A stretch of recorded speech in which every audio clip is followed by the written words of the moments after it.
Love song by T.S. Eliot. It's a very emotional and very spontaneous song. Let us go, then you and I, when the evening is spread out against the sky. Like a passion tossed upon a table, let us go through certain half-desert streets. The muttering retreats of restless nights in one-night cheap hotels and sweetest restaurants with oyster shell, streets that follow like a tedious argument of insidious intent to lead you to an overwhelming question. Oh, do not ask, what is it?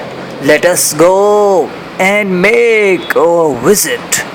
In the room, the women come and go, talking of Michelangelo, the yellow fog that rubs it back upon the window panes.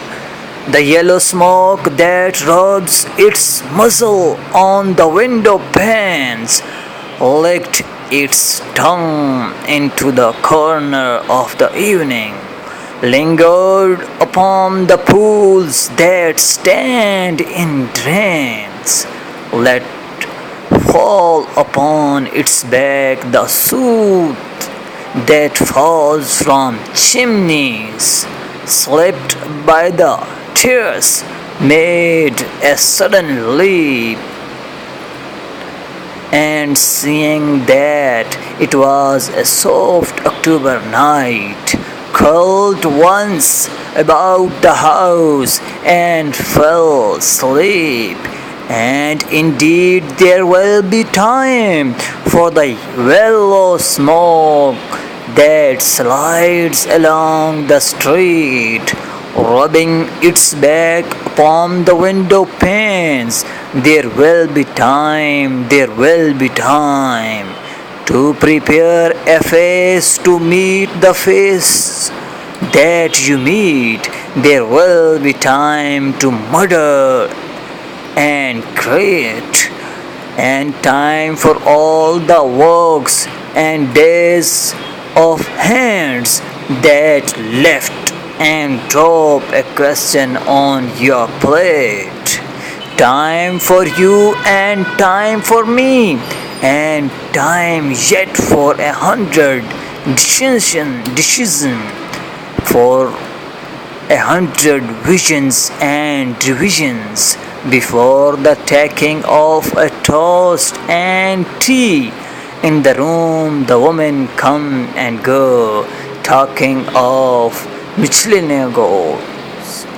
And indeed there will be time to wonder, do I dare?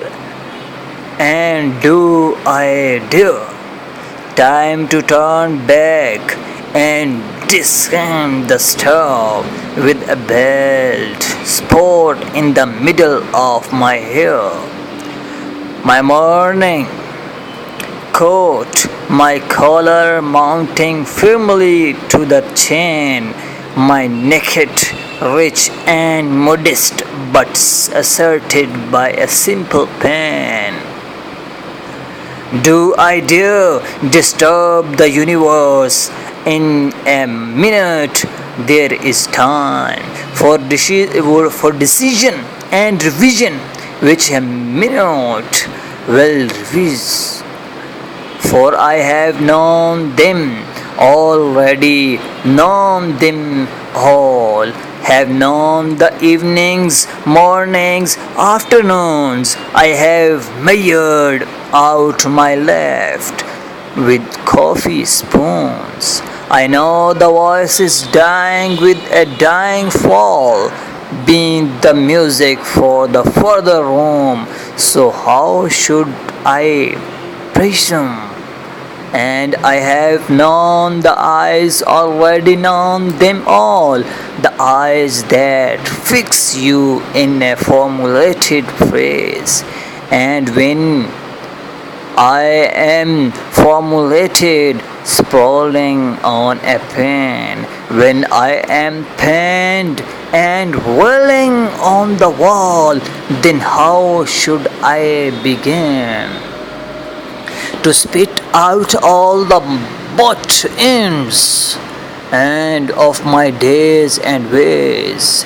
And how should I presume? And I have known the arms, already known them all, arms that are bracelet and white and bare. It is it perfume from addresses that makes me so digress, arms that lie along a table or warp about a shovel.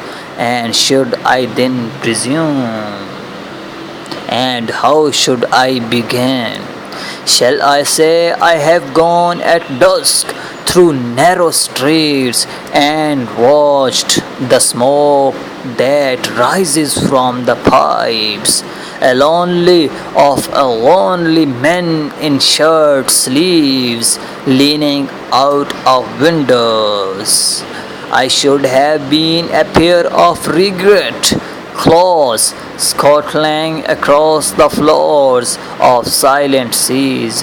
And the afternoon, the evening sleeps so peacefully, smoothed by long fingers, asleep, tired, or it meaningless, stretched on the floor here beside you and me.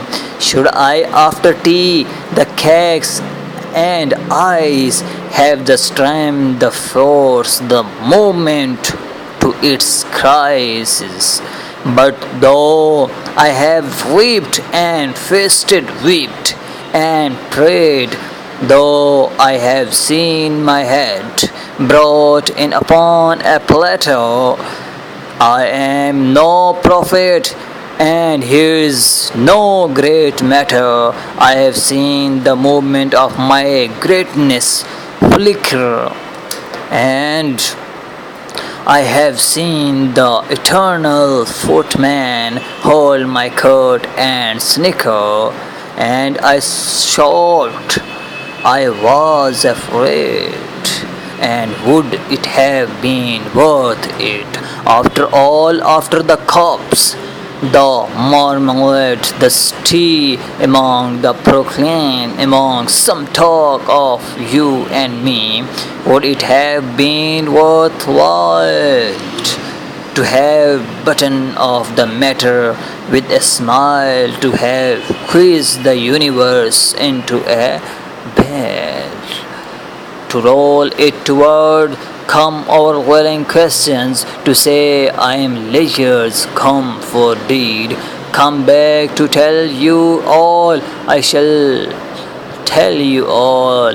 If no, if one settling a pillow by her head should say that is not what I mean at all, that is not it at all.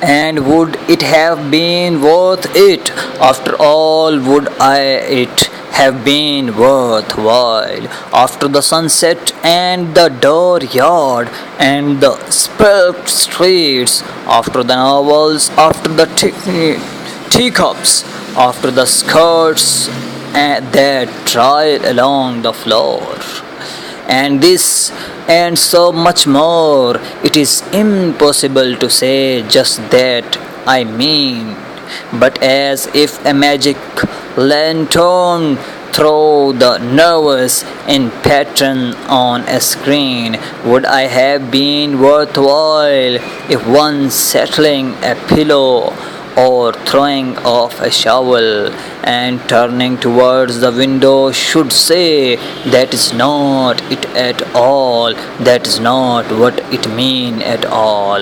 No, no, I am not a prince Hamlet, nor was meant to be an attendant Lord, one that will do to swell a progress, start a scene or two.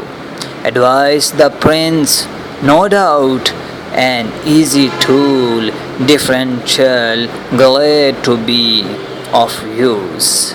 Politic, continuous, and meticulous, full of high sentence, but a bit obtuse. At times, indeed, almost ridiculous, almost at times the fool. I grow old, I grow old, I shall wear the bottom of my trousers rolled. Shall I pretty my hair behind? Do I dare to eat the peach? I shall wear white flame trousers and walk upon the beach. If I shall wear white a flannel trouser and walk upon the beach, I have heard the mermaids singing each to each. I do not think that they will sing to me. I have seen them riding sword on the waves, combining the white hair of the waves, blown back when the wind blows, the water white and black. We have lingered in the chambers of the tea, as like to see, by seagulls worth with seared red and brown, till human voices woke us and we drown,